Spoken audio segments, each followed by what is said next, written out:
आप सभी मैं आशा करता हूँ आप सभी अच्छे होंगे, स्वस्थ होंगे, मस्त होंगे। इस नए वीडियो में आप सभी का मैं स्वागत करता हूँ। इस वीडियो में हम क्लास 12th हिस्ट्री का मोस्ट इंपॉर्टेंट क्वेश्चन जो 2009 से लेकर के 2024 तक के जितने भी प्रश्न पूछे गए हैं इंपॉर्टेंट क्वेश्चन, उन सभी इंपॉर्टेंट क्वेश्चनों का मैं समाहार लेकर आ गया हूँ आप लोगों के लिए। तो बिल्कुल अंत तक बने रहिएगा और बिल्कुल सारे के सारे क्वेश्चन को अच्छे से देख लीजिएगा, क्योंकि ये जितने भी इसमें से क्वेश्चन है काफी ज्यादा प्रश्न रिपीटेड क्वेश्चन है। ठीक है, तो कई साल उस रिपीट ना कर जाए, इसलिए बेहतर से बेहतर अच्छे ढंग से समझने का प्रयास करेंगे। ठीक है, सारे प्रीवियस ईयर से ही रिलेटेड क्वेश्चन है, इसलिए अगर आप चैनल पर नए हो तो चैनल को सब्सक्राइब कर लीजिए। क्यों? क्योंकि इसी तरह के रोजाना वीडियो आपको मिलते रहेंगे 2025 की तैयारी के लिए।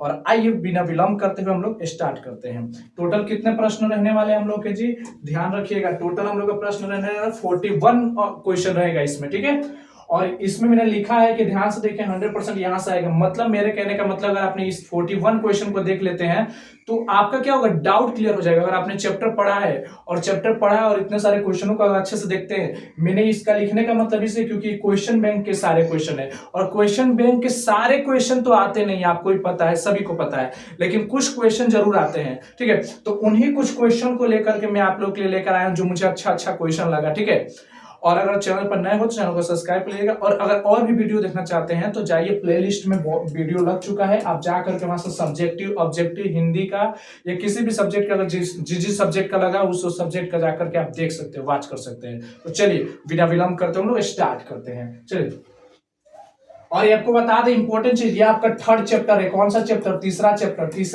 चैप्टर है आपका, बंधुत्व, जाति तथा वर्ग।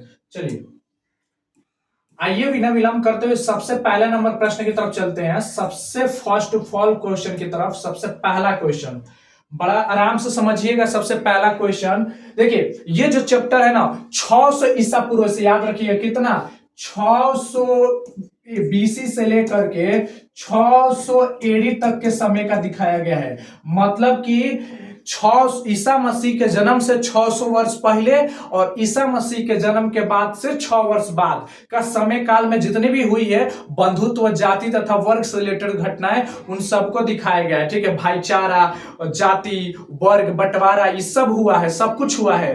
ठीक है, भाई भाई में लड़ाई हुआ है, जाति के लिए लड़ाई हुआ है, वर्ग में बंटवारा हुआ है, काफी चीज की घटनाएं, उन्हीं सब घटनाओं से कुछ आधारित, जिसका मुख्य नाम है, आप सबको पता है, महाभारत। सबसे फेमस इसमें कहानी आपको मिलेगी महाभारत की, जो सबसे फेमस है इसके लिए। और जानते हैं कि सबसे बड़ा महाकाव्य उसी का वही है आपका। ठीक है, तो देख लीजिए, सबसे पहला ही क्वेश्चन पूछा गया है कि विश्व के सबसे महाकाव्य कौन सा है। मतलब सबसे बड़ा महाकाव्य किसको कहेंगे, तो याद रखिएगा महाभारत को कहा जाता है। किसको कहा जाता है? महाभारत को। क्योंकि महाभारत सबसे बड़ा महाकाव्य है, क्योंकि इसको लिखने में ना लगभग बहुत समय लग गया था। समझ सकते हैं, इसको लिखने में लगभग बताते थे, इसको संकलित करने में 47 वर्ष लग गए थे, मतलब संकलित करने में। ठीक है, इसमें 13,000 से ज्यादा पृष्ठ है, मतलब काफी चीज है इसमें, 1 लाख से प्लस श्लोक है, मतलब समझ सकते हैं आप लोग। ठीक है, आगे समझिएगा। दूसरा नंबर क्वेश्चन कहा गया कि महाभारत किसकी रचना है। ये बहुत ही ज्यादा रिपीटेड क्वेश्चन है, बहुत ही फेवरेट क्वेश्चन है कि महाभारत की रचना किसने की, तो याद रखिएगा महर्षि वेद व्यास ने। किसने किया था? महर्षि वेद व्यास ने। ठीक है, आइए थर्ड नंबर प्रश्न की तरफ चलते हैं, तीसरे प्रश्न की तरफ चलते हैं। तीसरा प्रश्न कहा गया कि महाभारत के युद्ध कितने दिन तक चला था। तो मैं आपको बता दूं, ये बहुत बार रिपीटेड क्वेश्चन है। ये भी महाभारत का जो युद्ध था ना वो 18 दिन तक चला था। कितने दिन तक चला था? 18 दिन तक चला था। कितने दिन तक चला था? 18 दिन तक चला था। बढ़िया से निचोड़ कर याद कर लीजिएगा। ठीक है, आइए अगले प्रश्न संख्या 4 पर देखते हैं। चौथा देखिए क्या कहा गया है, 4 नंबर कहा गया कि महाभारत में कुल कितने पर्वों का उल्लेख है। महाभारत में कुल कितने पर्व, मतलब कौन कौन से भाग बना दिए कि इसमें युद्ध हुआ था, इसमें कर्ण के साथ हुआ था, इसमें भीष्म पितामह का कहानी है, इसमें अर्जुन और श्री कृष्ण के उपदेश के बारे में बताया गया है, इसमें भाई मिले हैं वो बताया, मतलब अलग अलग तरह का, इस तरह से मिलाकर कुल कितने? 18। कितने? 18। ठीक है, 5 नंबर क्वेश्चन कहा जा रहा है कि महाभारत में कुल कितने अध्याय है। तो महाभारत में कुल कितने अध्याय है? वही 18। पर्व बोलिए या अध्याय बोलिए, एक ही बात हुआ। ठीक है, एक ही बात हुआ। ठीक है, आगे देखिए 6 नंबर बोला है कि महाभारत किस भाषा में रचित है। अगर मैं महाभारत की बात करूं तो महाभारत को किस भाषा में लिखा गया था, तो याद रखिएगा संस्कृत भाषा में। किस भाषा में लिखित है? संस्कृत भाषा में लिखा गया है। ठीक है, चलिए 7 नंबर प्रश्न पूछा जा रहा है कि महाभारत का युद्ध किनके किनके बीच हुआ था। तो आप ध्यान से अच्छे से याद रखिएगा, महाभारत का जो युद्ध हुआ था वो महाभारत का युद्ध हुआ था पांडव और कौरव के बीच। क्यों हुआ था? जमीन जायदाद राजपाट के लिए लड़ाई हुई थी। ठीक है, याद रखिएगा आप सब। ठीक है, चलिए आगे चलते हैं। आगे 7 के बाद 8 नंबर क्वेश्चन कहा गया है कि महाभारत में श्लोक की संख्या कितनी है।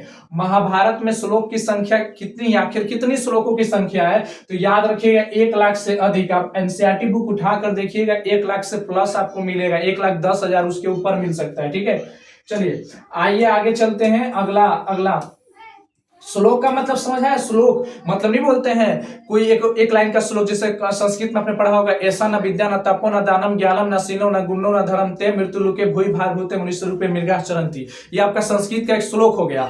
तो उसी तरह से वो जो महाभारत था ना, उसमें भी कई श्लोक थे, और श्लोक वही श्लोक कितने थे? 1 लाख से अधिक के श्लोक है। ठीक है, आगे चलते हैं। नेक्स्ट संख्या ध्यान दीजिएगा। नेक्स्ट हम लोग का है 9 नंबर, और 9 नंबर क्या कह रहा है? 9 नंबर कह रहा है कि कुरु वंश की राजधानी कहाँ थी। अब मैं कुरु वंश की राजधानी की बात करूं तो कुरु वंश की जो राजधानी थी वो कहाँ थी? तो याद रखिएगा हस्तिनापुर। कहाँ थी? हस्तिनापुर। जिसे पांडवों ने कहाँ लेकर चले गए राजधानी? इंद्रप्रस्थ लेकर चल गए, जिसे इंद्रदेव का मतलब इंद्रप्रस्थ लेकर चले गए थे अपनी राजधानी। ठीक है, 10 नंबर कहा जाता है कि महाभारत में कितने प्रकार का विवाह का उल्लेख किया गया? तो याद रखिएगा 8 प्रकार के विवाह का उल्लेख किया गया। कितने प्रकार का? 8 प्रकार का। 11 नंबर कह रहा है गंगा पुत्र किसे कहा जाता है, यानी गंगा पुत्र के नाम से किसे जाना जाता है? तो याद रखिएगा भीष्म पितामह को गंगा पुत्र के नाम से जाना जाता है। ठीक है, याद रखिएगा। 12 नंबर क्वेश्चन कहा जा रहा है कि दुर्योधन की मां कौन थी। यहाँ पर कुछ शब्द ऐसे वैसे काटा कुटी हुए, कुछ शब्द इधर उधर हुए, ऐसे मैनेज कर लीजिएगा। ठीक है, दुर्योधन की मां कौन थी? ये देखिए यहाँ पर मात्रा गलत हुआ है। तो दुर्योधन की मां कौन थी? तो याद रखिए गांधारी। कौन थी? गांधारी। दुर्योधन की जो मां थी वो थी गांधारी। ठीक है, उसके पिता कौन थे? धृतराष्ट्र थे। कौन थे? धृतराष्ट्र उनके पिता। ठीक है, उनकी माता ने टोटल कितने बच्चों को जन्म दिया था? 100 बच्चों को जन्म दिया था, जिसमें एक बेटी भी थी। ठीक है, आगे चलते हैं। 13 नंबर, गुरु द्रोणाचार्य को किस शिष्य ने दक्षिणा के रूप में अंगूठा काट कर दिया था? तो याद रखिएगा एकलव्य, जो उनको अपना गुरु मानता था, जिनको मूर्ति बना करके उनसे सीखा था। लेकिन जो क्या कहते हैं, गुरु द्रोणाचार्य अगर उसे मौका देते, सब कुछ देते, अर्जुन उतना बड़ा नहीं बन पाते। अर्जुन से भी बड़ा जो था ना, ये था एकलव्य। और एकलव्य को षड्यंत्र के माध्यम से गुरु द्रोणाचार्य ने अपने क्या कहते हैं, अपने शिष्य को कहा था कि तुम दुनिया का सबसे बड़ा तीरंदाज बनोगे, धनुधर बनोगे। इसलिए जब देखा कि गुरु द्रोणाचार्य एकलव्य अर्जुन से आगे निकल रहा है, तो उसने क्या किया था?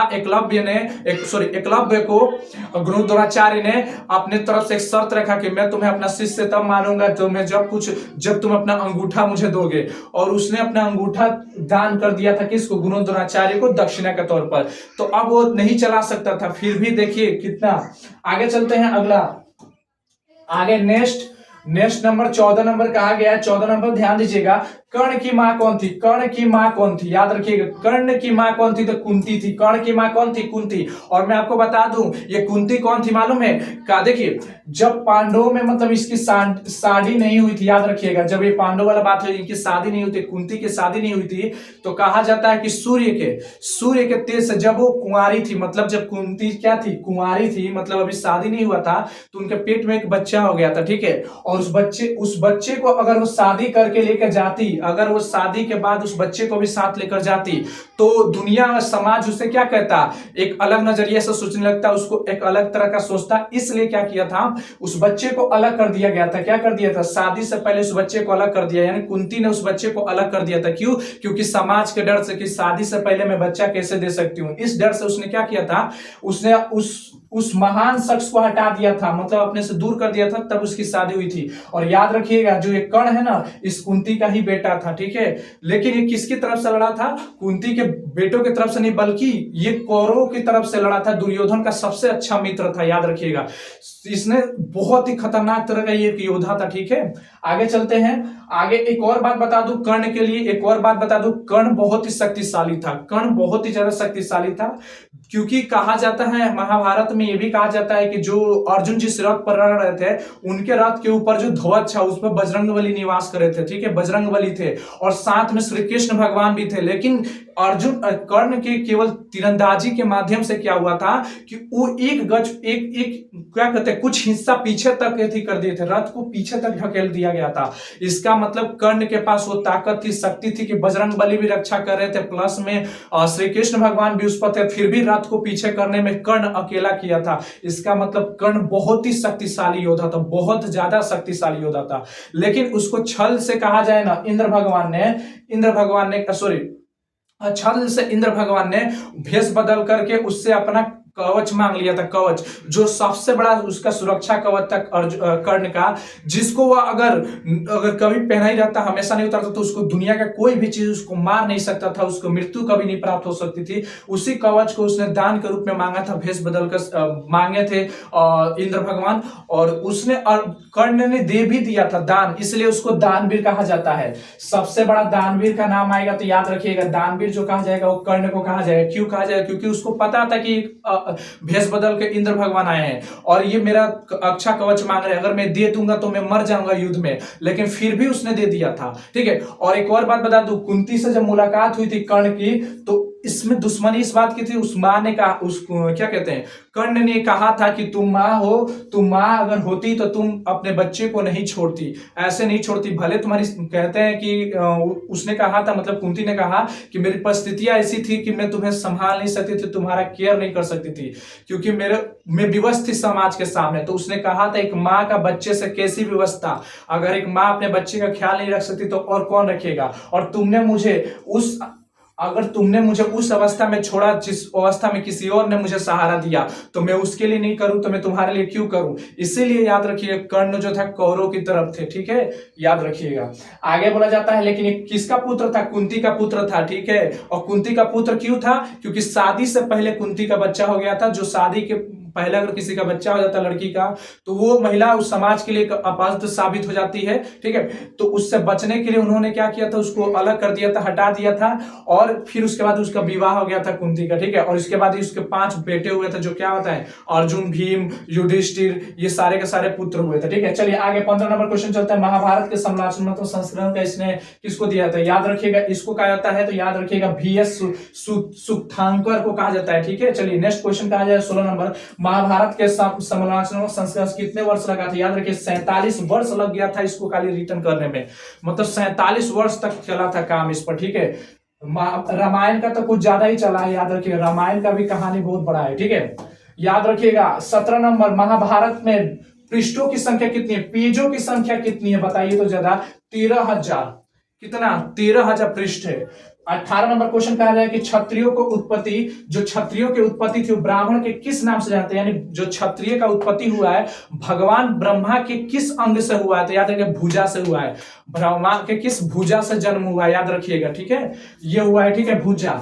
आगे चलते हैं, नेक्स्ट क्वेश्चन कहा जा रहा है 19 नंबर। 19 नंबर कहा जा रहा है कि महाभारत में कृष्ण ने किसकी सहायता की थी? तो याद रखिएगा महाभारत में जो श्री कृष्ण थे ना, वो पांडवों की सहायता किए थे। ठीक है, आगे चलते हैं। फाइयान और तथा फ्रांसियन किस धर्म को मानने वाले थे? याद रखिए चीनियाती थे जो बौद्ध धर्म को मानने वाले थे। ठीक है, आगे चलते हैं नेक्स्ट फाइयान तो आपको पता ही है कब आया था, चंद्रगुप्त विक्रमादित्य के काल में आया था, याद रखिएगा। 21 नंबर कहा जा रहा है कि गीता, ये सही होगा, ये गलत लिखा गया। ठीक है, गीता को मराठी में किसने अनुवाद किया था? याद रखिएगा, जो गीता हम लोग पढ़ते हैं, जो गीता पर शपथ ली जाती है, उस गीता को मराठी में कन्वर्ट किसने किया था, मराठी लैंग्वेज में? तो याद रखिए ज्ञानेश्वर, सबसे पहले व्यक्ति थे ज्ञानेश्वर, और उसको गीत के रूप में बदलने वाले थे वो अलग व्यक्ति आचार्य विनोबा, लेकिन ज्ञानेश्वर हो जाएगा। ठीक है, आगे चलते हैं नेक्स्ट।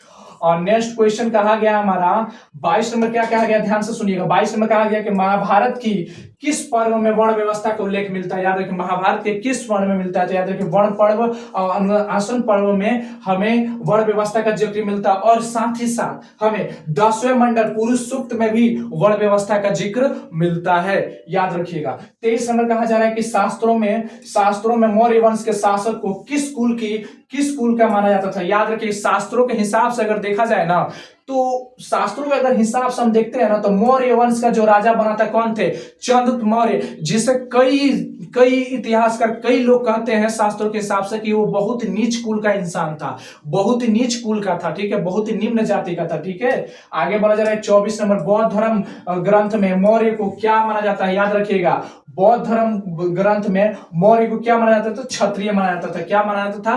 क्षत्रिय माना जाता है, याद रखिएगा। 25 नंबर कहा गया है कि ब्राह्मण ने अछूत की उत्पत्ति ब्रह्मा के किस अंग से माना जाता है, यानी ब्राह्मण ब्राह्मण के ने जो ब्रह्मा जी है, गलती से यहाँ पर क्वेश्चन सही नहीं लिखा है, ये याद रखिएगा। अछूत की उत्पत्ति ब्रह्मा के किस अंग से हुआ, ये होना चाहिए, ये नहीं होना चाहिए, ठीक है। अछूत की उत्पत्ति ब्रह्मा के किस अंग से हुआ है, तो याद रखिएगा वो, देखिए आपको मैं समझा दूं, देखिए मुख से पंडित जी का जन्म हुआ है, मुख से जो पंडित जी ब्राह्मण ब्राह्मण चिल्लाते हैं ना, ब्रह्मा जी के मुख से पंडित जी लोग का जन्म हुआ है, ब्राह्मण का जन्म हुआ है। और उनके भुजाओं से, बाजुओं से किसका जन्म हुआ है, तो उनके भुजाओं से जन्म हुआ है, याद रखिएगा। और क्या कहते हैं, क्षत्रियों का, राजाओं का, प्रतापी का, सूरवीरों का। तीसरा नंबर याद रखिएगा, वैश्य का जन्म किससे हुआ है, तो याद रखिएगा उनकी जांघों से, ब्रह्मा जी के जांघ से जन्म हुआ है क्षुद्रों, सॉरी वैश्यों का। और जो क्षुद्र थे उनका जन्म हुआ है उनके पैरों से, ब्रह्मा जी के जो धूल के पैर से, समझे, पैरों से किसका जन्म हुआ है, क्षुद्र का हुआ है। और सबसे निचली कास्ट में आते हैं क्षुद्र, और उसका एक अपवाद, एक और नाम ले चंडाल। मैं आपको चंडाल के बारे में भी बता चुका हूं, अगर आप नहीं देखें तो जाइए वीडियो वॉच कीजिए, ठीक है। चंडाल भी समझ लीजिए इसी में अपवाद थे, ठीक है। आगे चलते हैं। 26 नंबर, वैश्य के उत्पत्ति ब्रह्मा की किस अंग से हुआ था, याद रखिएगा। देखिए सब बता दिया आपको, ये क्वेश्चन का सारा चीज बता दिया आपको, किससे हुआ है समझ लिया आपने, ठीक है। आगे चलते हैं। 28 नंबर की, धृष्टराज के बड़े पुत्र का नाम क्या था, याद रखिए। धृष्टराज जो थे, देखिए धृष्टराज जो थे ना, धृष्टराष्ट्र, ठीक है। धृष्टराष्ट्र की पत्नी थी गंधारी, कौन थी, गंधारी, ठीक है। और गंधारी से ही कितने बच्चे हुए थे, 100 बच्चे हुए थे। कितने बच्चे हुए थे, 100, जिसमें से बच्चियां 99 बच्चे और एक बच्ची थी, ठीक है, याद रखिएगा। और याद रखिएगा कि इनमें से जो सबसे, याद रखना आपको कि इसी में से सबसे जो बड़ा माना जाता है दुर्योधन का माना जाता है। किसको माना जाता है, दुर्योधन को, ठीक है। दुशासन, दुर्योधन, ठीक है। और भी 2-3 थे, ठीक है। 29 नंबर कहा जाता है कि अर्जुन का विवाह किसके साथ हुआ था, अर्जुन का विवाह तो काफी स्त्रियों के साथ हुआ था, ठीक है। और द्रौपदी के साथ हुआ था, और भी बहुत 2-3 और स्त्रियों के साथ हुआ था। लेकिन याद रखिएगा अर्जुन का विवाह कृष्ण की, देखिए अर्जुन का जो एक यहाँ पर गलती से क्वेश्चन होगा कि अर्जुन का श्री कृष्ण की बहन से हुआ था, तो उसकी बहन का नाम क्या था।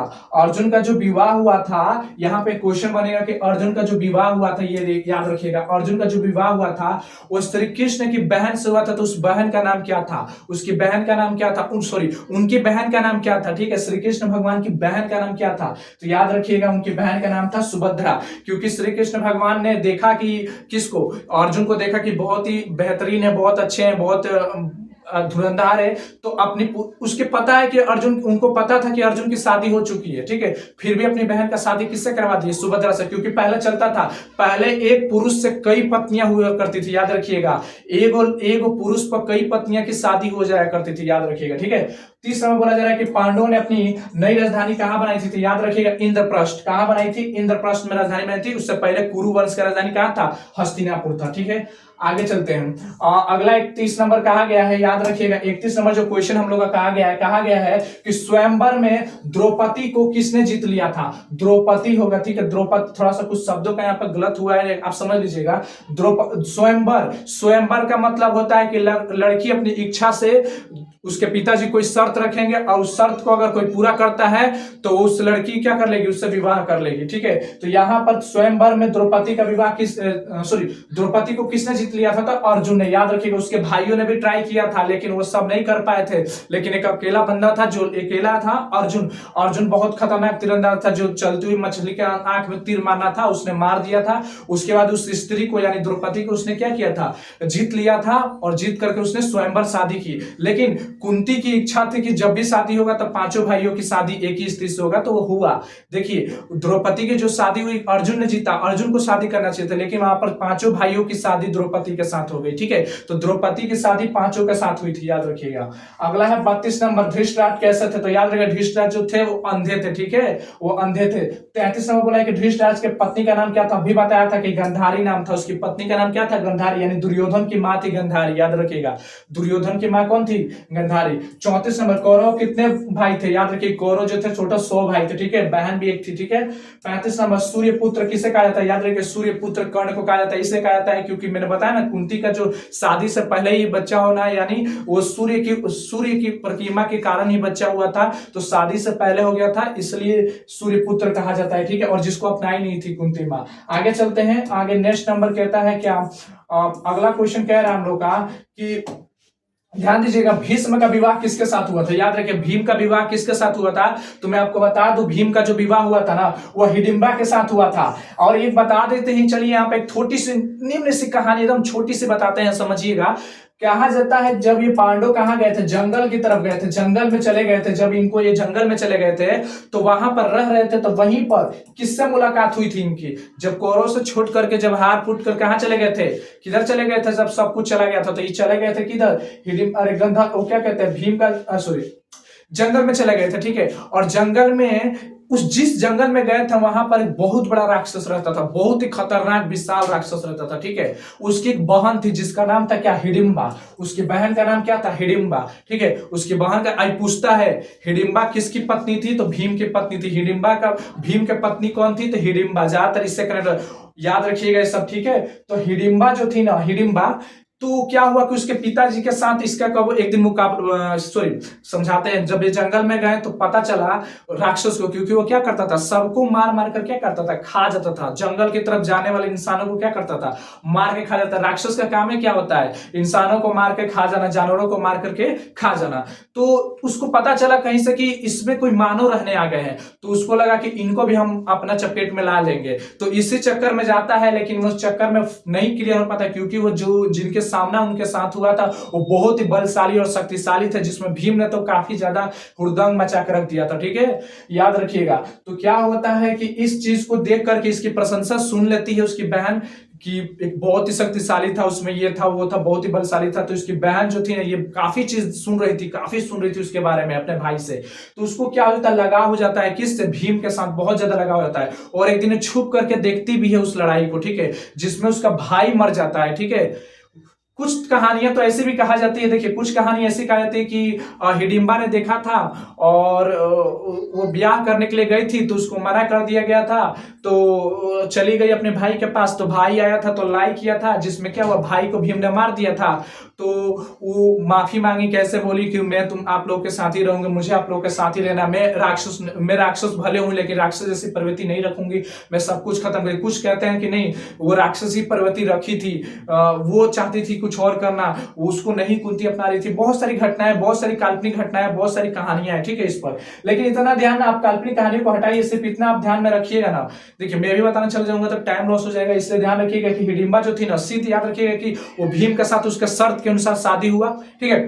शादी हुआ तो वो जंगल में रहने लगे थे, ठीक है, सब जंगल में रहने लगे थे। लेकिन क्या हुआ कि एक शर्त लगी थी, एक शर्त बनी कि देखो तुम और ये क्या कहते हैं, तुम, हिडिंबा और भीम, ये सब रहते हैं। लेकिन जब कौरव का जाने का, पांडवों का जाने का बात आ गया जंगल से, तो कुंती ने कहा था कि तुम्हारा जो बच्चा होगा एक दिन बड़ा होगा, बलशाली, तो जब भी जरूरत पड़ेगी, याद रखना, जब भी जरूरत पड़ने वाली है तो ये जरूर आएगा अपने पिताजी के पास, इसको कोई रोक टोक नहीं है। और उसने भी कहा था, हिडिंबा ने भी कहा था कि जब भी किसी चीज की जरूरत हो हमें जरूर याद करना, ठीक है। और उसका जो पुत्र हुआ था, याद रखिएगा, उसके पुत्र का नाम था घटोत्कच, ठीक है। काफी काल्पनिक घटना है, कुछ सच है, कुछ जो भी मैं बता रहा हूं मैं भी कुछ काल्पनिक, मुझे भी क्लियर नहीं है, काफी चीजें घटनाएं, कुछ सच है, कुछ घटनाएं काल्पनिक बनाई गई है, ठीक है।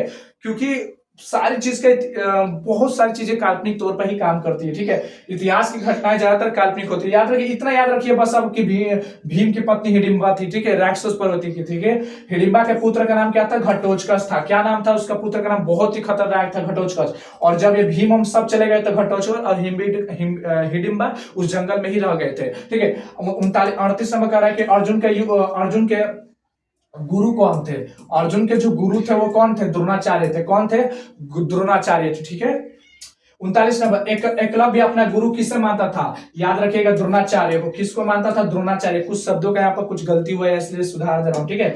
आगे चलते हैं, 2 क्वेश्चन और बच के, ध्यान से देख लीजिएगा। पांचों पांडवों का विवाह किसके साथ हुआ था? द्रौपदी के साथ हुआ था, द्रौपदी के साथ हुआ था, ठीक है, द्रौपदी। याद रखिएगा, द्रौपदी के साथ हुआ था, बिल्कुल क्लियर रहेगा। कौरव पांडव किस वंश से संबंध रखते थे? याद रखिए, कुरु वंश से। किस वंश से संबंध रखते हैं? कुरु वंश से संबंध रखते हैं ये लोग, ठीक है। इतना तक समझ आ गया, ठीक है। और देखिए, अगर इतना आपको समझ आ गया तो इतना सारे क्वेश्चन को अच्छे से निचोड़ लीजिएगा, बढ़िया से देख लीजिएगा। और भी सारा वीडियो देखना चाहते हो तो जाइए प्लेलिस्ट में जाकर के वीडियो वॉच कर सकते हैं। मिलते हैं फिर से एक नए वीडियो के साथ, तब तक जय हिंद, जय भारत।